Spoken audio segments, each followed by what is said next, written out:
everyone, and welcome back to part two of our pre-show coverage for the upcoming Rhode Island Author Expo. And my next guest is a New York Times, Wall Street Journal, and USA Today best-selling author. Holy God! Heidi McLaughlin joins me. Heidi, welcome to the show. It is great to have you here. Oh, thank you for having me. I'm very happy to be here. All right. Now, folks, this is actually going to be a special, like, two-part interview. We're doing part one here today, and then part two will be done at the actual expo, which is happening on December 7th. So for this one, we're going to open it by talking about your soon-to-be released book, Forever My Boy, which is out on December 3rd. And this is part of your Beaumont series, which is one of your many, many series of books. Like I said, it's a lot of stuff. Could you talk us about like what this book is all about? So, this book is something that readers have been asking for a very long time. It covers a very small time span of when my main character Liam leaves.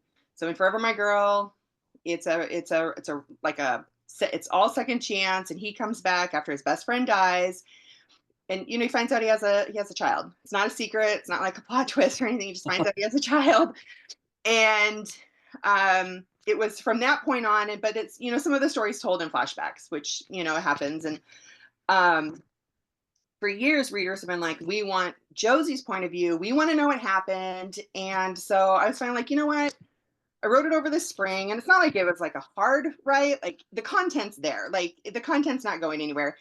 And so I did it over the spring, and then just let it sit for a while. It's like, what's it going to do? And then decided, okay, it's Christmas time. Everyone needs something fun. So we put a really super cute cover on it. It's a great cover. I have an amazing cover designer. She has done my entire Beaumont series. Like she does every single one of my books. And it just the cover's fitting. It's adorable. And we're gonna release it. So it covers the 1 year, pretty much the 1 year from when Liam leaves. It starts when they're still in high school, go through graduation, and then to the birth of their son. And so it's just her point of view that I've never told before. It was never really any flashbacks, just little clippets here and there, but this is what you get. So the readers are excited. I'll bet. I'll bet. And I finally like, okay, here you go. Exactly. Awesome. There you go. Yep. So, how does telling the story from Joe's perspective, what do you think this kind of changes about it? Like in terms of like how do like what it like what like newness does this add to the overall story? So what you haven't seen before is her journey.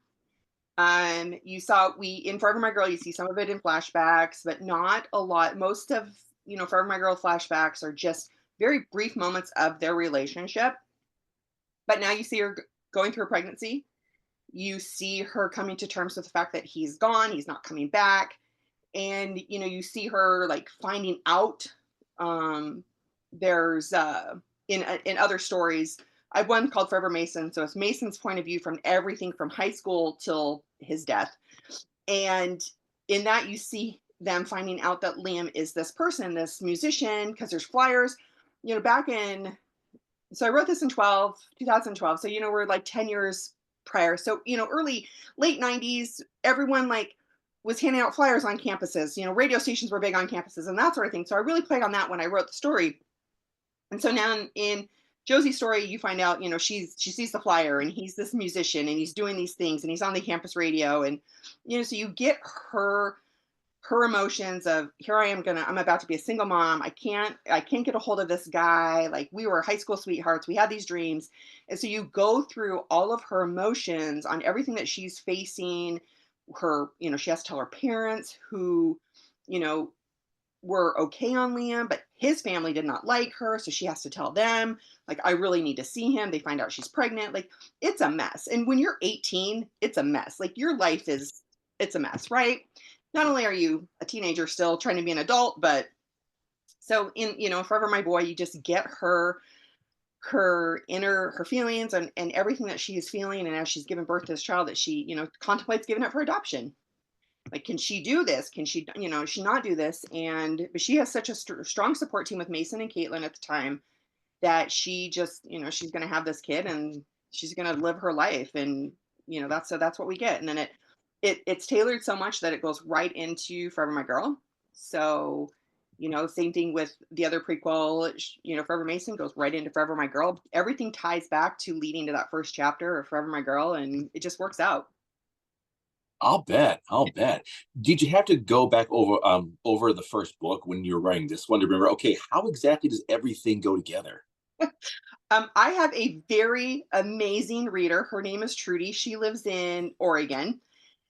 And anytime I start a project in this series, whether it's the first series or second series, I'm like, okay, we're gonna do this. And she's like, I'm on it. She has created multiple spreadsheets that we call them book Bibles. She's created multiple. She's got it down to a T, to what cologne we're wearing, to what color eyes, to he said this on this page. Like, she is so detailed. She knows my series way better than I do. She's read it multiple times. And so anytime I ask her a question, I'm like, wait, did this happen? Because I think it did. And she was like, no, you're thinking of a whole other series. Like, get off the, oh yes. So she is my rock. She is a godsend. Like, I depend on her heavily. And so I always send her like fun little trinkets and toys. And I just created a bag, a tote bag for this book signing. And I'm like, look what I made. She's like, yes, I want one. I'm like, okay, you get one. And so she's just like, I would be lost. They would not be the characters they are today without her, because they would all have like green hair and purple eyes and, come from some alien life form planet, because she keeps me on task. And she goes through page by page, line by line. She's like, nope, you said this in this book, so you can't say it here. So that's, without her, we wouldn't be doing this right now. I'd be lost. I'd have to reread all of these books, and there's a lot. And there's just no way. I couldn't do it. That is a great person to have in your corner. That's really amazing. It How is. did you and Trudy meet up? Through Facebook. So Cool. she was a reader, and she just we've met a couple times. She lives, like I said, she lives in Oregon, and I'm originally from Portland, Oregon. So we physically have met a couple times. We met in Portland at a book signing, and we bonded. We just became friends. And then she just said one day, she goes, I'll create you a Bible. And I was like, oh, fantastic. I had really no idea what it was. And then she's like, we're detailed. We're multiple sheets in, we're multiple different Excel sheets. And now she's just like, she just does it. The other day, I have a book that we're going to talk about that comes out in February, was March. She's read it. She read it before it even went to my publisher. She read the story because I'm like, okay, I'm missing something. I need something. So she's a speed reader. She's amazing. And she'll come back and be like, oh, maybe you do this or this or this. And, she gives suggestions and stuff, but she creates my name Bible. So if I repeat a name, I can go look and see if I need a name. Like, if I use the name Jim, I've probably used the name Jim, James, Jimmy, John, like all those names multiple times. And she has exactly what stories I've used them in. It's, she's meticulous, and she runs a farm. Like, she's an ARC reader for many other authors. Like, she's crazy. She's amazing. Everyone loves her. Can't go wrong with Trudy. Oh yes, we. I think we could all use a Trudy in our lives. Someone We to could. kind of keep everything straight. Yeah. All right. All right. Now I want to ask about the Beaumont series because these two books are part of this. What would you say like ties all these books together? Just one character, Mason. Okay. Oh, really? Nice. And I always laugh because everyone loves him, but he's really never been a character other than his own book, because he's just been dead from day one. But none of this would have happened without him. And it's just one of those things. He's the character that ties everybody together. Everyone is who they are because of him. And, without him dying, I probably don't have a story, right? Like, I say that often. I'll get this hankering and be like, what happens if Mason doesn't die? Like, what happens? And everyone's like, Yeah. don't do it. Don't do it. Because in the second story of the series, My Unexpected Forever, is Liam's drummer who falls in love with Mason's widow. So they have I really feel that like they're soulmates. They've been together for all this time now, and they've raised 3 kids together. And it's like, what if Mason doesn't die though? Because does Liam come back, or does Liam just randomly show up one day to town to a place that he didn't want to be in anymore? And everyone's like, don't do it, don't do it. And I'm like, yeah, what if we change? What if we do? And they're like, oh, please, please don't, please don't. So it's really comes down to Mason, who dies from the beginning, who's, he's dead when the book starts. But yeah, he's one of the most loved characters I have. Everyone loves him because he's a great guy. But how can he not be a great guy, right? Yeah. So it really Okay. Now, comes down to him. all right. Now, hear me out. Okay. Uh-oh. Multiverse. That's all I'm going to say. Multiverse. Alternate version in I which I Mason lives. I think about it all the time. Like put something Right. free or do something like just like the what if? What if Liam what if Liam doesn't leave? Does Liam go to work at like some, he what if he doesn't go to college? What if he, goes to the NFL? What if he just stays in Beaumont? Like, does he become a mill worker like he talked about? Like, does he do that sort of thing? Does he become a PE teacher like Mason? Like, there are so many different. What if Josie marries Nick? Like, what if? Like, there's so many different angles I could take it in. And believe me, sometimes when I'm sitting here going, my friends are like, don't do it. Please don't do it. They don't want to get into a situation. And I've told people all the time, I'm going to write a short story, but it's just going to be like one of those outlandish fan fiction sort of things. And we're not going to tie it back to the series. And they're like, nope, can't, because once I read it, I'm That's going it. to be like, but Liam did this in this story. And it's so, yeah, Oh, the thoughts are there often, believe me. Just I'll bet because this character, like you said, is so integral to the whole series, but they're dead. So he's it. what if they didn't take that like left onto Maine or what have you? Like they could still be here, and What if here's how it all changes now as a result. Right. What if so he obviously he is in a car crash and he dies in this car crash. What if he's not messing with the radio when it's raining? Or what if it doesn't rain that day? Or what if that truck's brakes don't go out? Like there's just so many things. And but they're just like, yes, they want it, but no, don't do it. But yes, do it. No, don't do it. So I feel like if you were to do this, the fans would be at the same time excited, but yeah. also just furious. Like, no. Yes. Well, and so like when I wrote Forever Mason, they were asking for it. They're asking for it. And I have one reader who lives in Massachusetts, and she goes, "I've wanted this book for so long." She goes, "But I'm not reading it." Like, or, Oh my God. like, I thought it would end differently, and I'm like, "How can it end differently? He He's died. dead. We're not going to have some miraculous like comeback." I'm sorry, my text messages keep going off, and I thought I closed them, but yeah. So I'm just like, he's dead. He's not coming back to life, and but there is that what if. Like I play with it all the time because I'm like, Oh, I'll bet. I'll bet. you just can't. All right. So now, Heidi, you have quite a few books out. I actually just had to try and count them all, and I think I may have gotten it right. So between all your series, you got like 13 different series. You get a number of standalones. You have about 63 books. So I'm getting it right. 63 books in 12 years. Holy God, how'd you do it? Uh, well, um, this is my full time job now, so I hope so. that's one thing. I don't know. I never really. So originally, I wrote a story that's not out. It's about a mermaid. Um, Young adult PNR was totally my jam. I love it. So I wrote a mermaid story, and I went through the whole querying process. I did all of this kind of stuff, and it didn't do anything. And then one day, I saw this photo. 26 days later, I have a book called Forever My Girl. And yep, it was 26 days. And fun fact, the movie filmed in 26 days as well. So, um, but I didn't know what to do with it. And I had a great mentor named Jillian Dodge. She's a young adult author. And I gave it to her. I was like, I don't even know if this is any good. Like, I have no idea. Didn't know, have a clue what I was doing. She says, it's great. We're going to publish it. I'm going to hold your hand. Still to this day, great mentor. Like anyone, she's just a fabulous person. Um, but I had no idea what to expect. Nothing. So then it just blew up. Here we are. It blew up. It was crazy. And so at the time, my oldest was 15, 16, I think.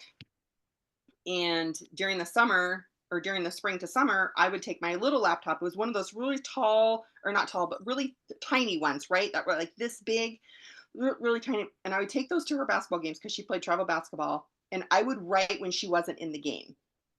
So, and then like I would go to work. I worked for the government at the time. I would go to work, kind of sneak some writing at work, and then come home. Yep, I'd come home.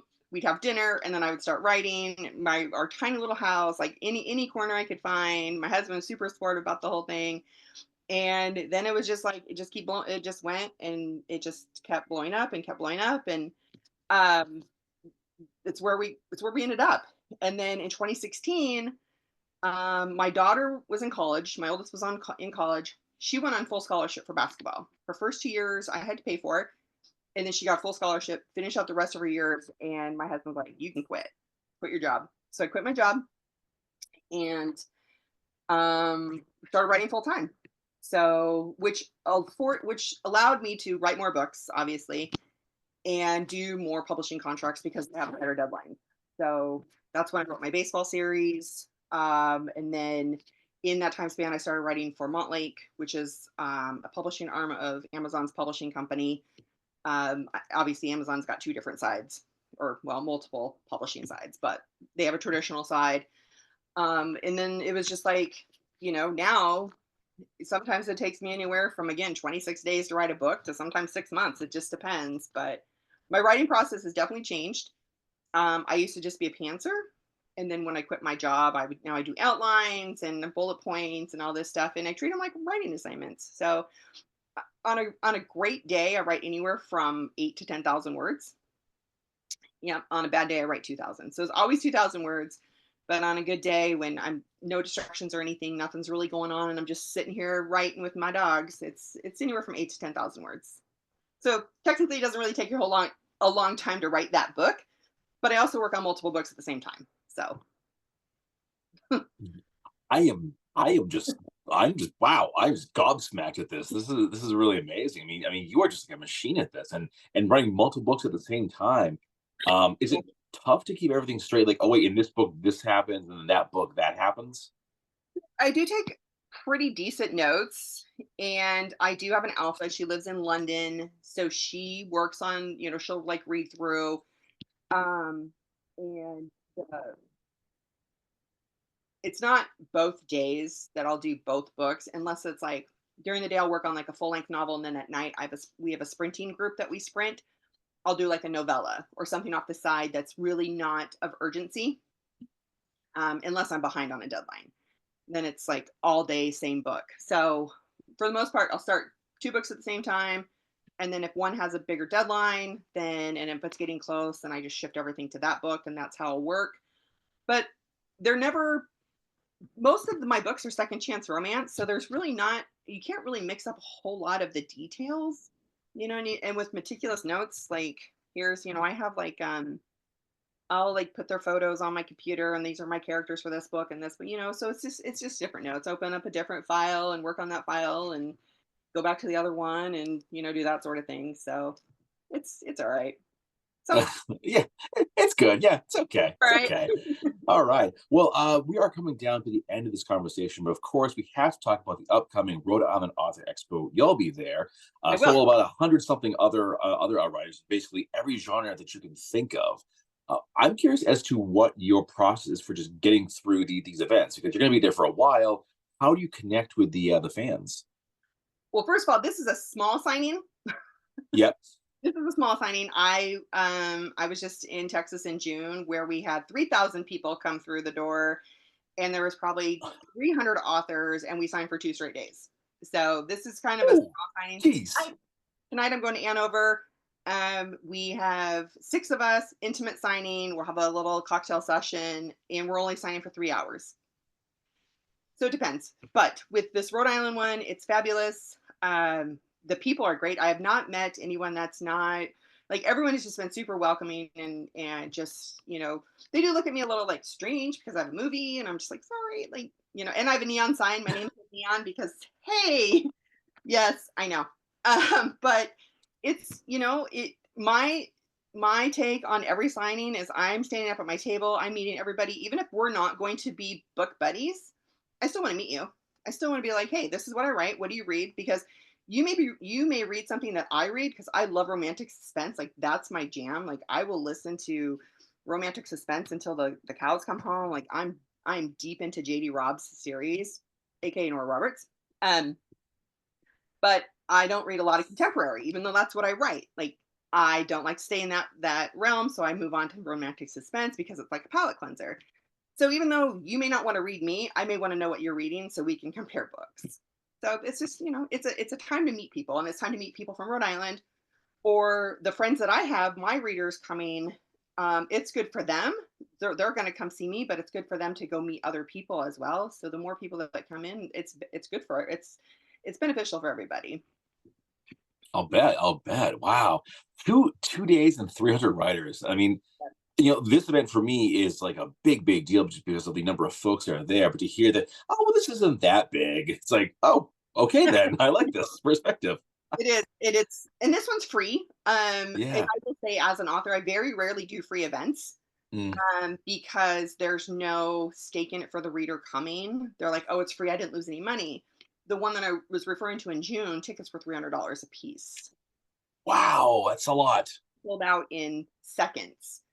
But you're getting all these authors. We do panels, and it's a full 3-day event of networking, and publishers come, and that sort of thing. But again, that's a lot of work. It's a lot of Yeah, I'll a bet. lot of on work. It's a lot of smiling all day long, and it's Yeah, a lot of coffee, I imagine.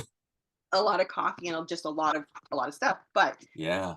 so it's comparing. It's really comparing apples to oranges. It's Rhode Island. People are going to come. They enjoy it, and they go do a good time or have a good time and stuff. But it's just there's the events are just so different on a different scale. Like, again, you think it's big, and I'm like, it's not a big deal. It's like, it'll be fun. Yeah. I mean, plus the fact that you are a New York Times, Wall Street Journal, USA Today best-selling writer. I mean, I would venture to say top of your game in this particular thing, just with everything you've done. You had a book adapted into a movie, more books than I can count. I mean, that's Do you feel like a big deal? Do you feel like, hey, I'm like a pro with this? Um, maybe at this upcoming event, Sure. but at the other events, not necessarily. Like today, Oh, today's event, I'm going with Abby Glines, who's a New York Times bestseller, Penelope Douglas, who's a best Times New York Times ooh, Jessica Park. yeah.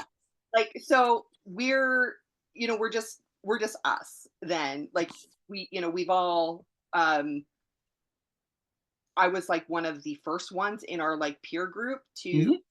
um to have a movie. Like, Abby's one of the first indie published authors who made the New York Times, but I'm like one of the first indie authors in this new era of self-publishing that had a movie. So it's just, it's different, but we all just like get together, and it's like we're just people and moms, and doing our thing. And Abby read the book that I have coming out in February. She read it last night, and she's mad at me about it because of something that happened. I'm like, sorry. But she loves it. She's like, can't wait to see you on Saturday. So Yeah. the titles aside, at the end of the day, we're still authors. We're still trying to make a living, and get Hmm. new readers all the time to read our books and stuff. And the titles are nice. They're earned. They're hard to earn, and they're even harder to earn now because of Hmm. between USA Today, Wall Street Journal, and New York Times have completely changed the way they monitor books. But I just got in at the right time, is what I tell people. It just happened. There we go. All right. Well, folks, this brings this conversation to a close. I hope you enjoyed it. And of course, part two is in just a little while. And in the meantime, if you want to learn more about this writer, you go to HeidiMcLaughlin.com. And the Rhode Island Author Expo is riauthorexpo.com, happening on December 7th. It's totally free, and hope to see you all there. And Heidi, thanks again. I really appreciate this. I appreciate it. All right. And that, folks, is this episode of Citywide Bites. Thank you so much for joining us. We will see you all next time.